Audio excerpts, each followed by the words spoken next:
नमस्कार। काफ़ी बातों की सिलसिले में फिर से मैं आप सबका हार्दिक स्वागत करती हूँ। एक अमीर व्यक्ति आलीशान कार में सफ़र कर रहा था। अमीर व्यक्ति के पिताजी एक समय में मजदूर था। वह इमली बेचकर अपने बेटे को पाल पोस कर बड़ा किया, उत्तम शिक्षा दीक्षा भी दी थी। आज सड़क के दोनों ओर पेड़ों पर लटकने वाले टेढ़े मेढ़े इमलियों को देखकर वह अपने ड्राइवर से पूछता है कि ये कौन सा फल है। आपको ताज्जुब हो रहा होगा, ऐसा कैसा वह पूछ सकता है। यह इसलिए हुआ है कि वह अपने नक्शे कदम भूल गया है, जिनके बलबूते आज वह इस स्थिति में खड़ा है। नक्शे कदम, इस शब्द को उर्दू में जर्रा निशान भी कहते हैं। इसका अर्थ है हमारे अतीत के वे कदम जो हमें सुख दुख के साथ साथ कई अनुभव पाठ सिखाया है। उनमें कई मीठे पल हैं जिन्हें याद करते ही आपका चेहरा खिल उठेगा। वैसे ही कुछ ऐसी घटनाएं भी हैं आपको दुख पीड़ा के साथ कटु अनुभव भी दिए हो। पुराने पदचिह्नों के बारे में सोचते ही हरवंश राय बच्चन की आत्मकथा का नाम याद आना स्वाभाविक है।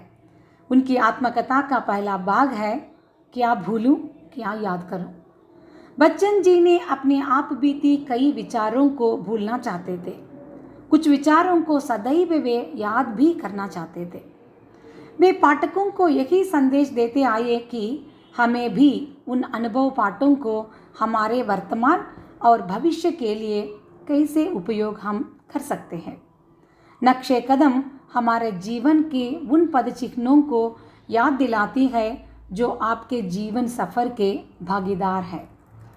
अगर हमें टाइम मशीन में 20 या 30 साल आगे हमारे भविष्य में ले जाने का मौका मिलता है, तब भी हम अनुभव से ही उन क्षणों को यादगार बना सकते हैं।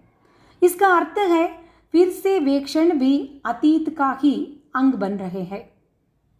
हम सब यह जानते हैं अतीत बीत चुका है और भविष्य का कोई रूप नहीं। आज और अब हमारे पास है, जिसे हमें नितांत उपयोग करना चाहिए। मगर जाने अनजाने हमारे अतीत के अनुभव पाठ सबक बनकर हमें निरंतर सावधान बनने के लिए प्रेरित करता है। मगर किसे भूलना है, किसे याद रखना है, यह सवाल अत्यंत महत्वपूर्ण है। आवश्यक अनुभव पाठों को याद रखना जितना जरूरी है, अनावश्यक विषयों को याद रखना उतना ही अनर्थकारी भी है। इतिहास के पन्नों को एक बार गौर से देखने से यही सत्य उजागर होता है। कुछ अपनी गलतियों से हम सीखते हैं तो कुछ औरों को देखकर सीखने का मौका मिलता है। हम सब लोग बचपन से यह अनुभव कर चुके हैं कि जब भी हमने कुछ गलत काम किया तब हमारे माता पिता या गुरु हमें डांटते हैं। उस दिन को ज़रा आप याद कीजिएगा और उस दिन हम हमारे मन से कई बार यह कह चुके होंगे कि आइंदा मुझे ऐसा कभी नहीं करना चाहिए। ऐसे अनुभव रूपी ईंटों से जीवन रूपी लंबी दीवार का निर्माण हम करते जाते हैं। सफल लोगों के जीवन में एक बात में साम्य दिखाई देता है कि वे कभी भी अपने नक्शे कदम भूल नहीं जाते हैं।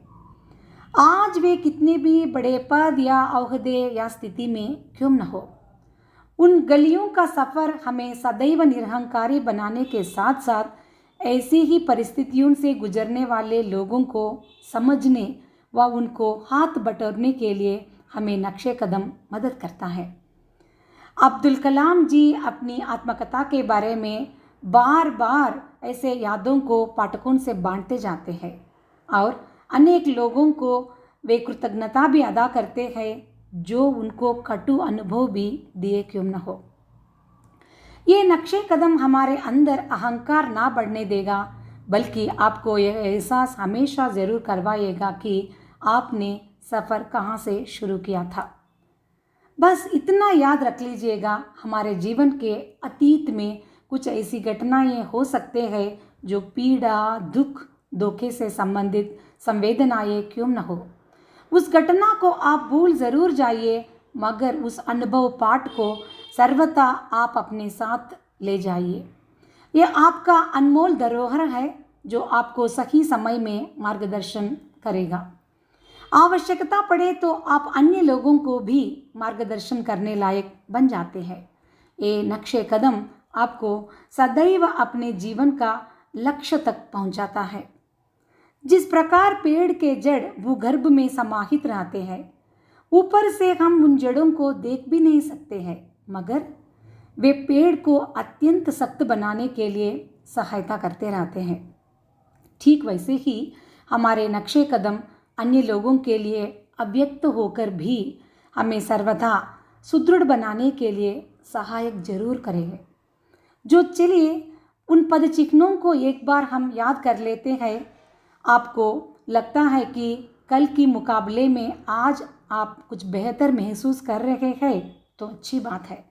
अगर नहीं है तो फिर से हमें मूल्यांकन करना होगा कि हमें कहाँ से काम शुरू करना चाहिए, क्योंकि जीवन हर स्तर में हमें नए नए चुनौतियों को हमारे सम्मुख रखता जाता है। हमारे नक्शे कदम के बल पर हमें उनका सामना करना ही हमारा कर्तव्य बन जाता है।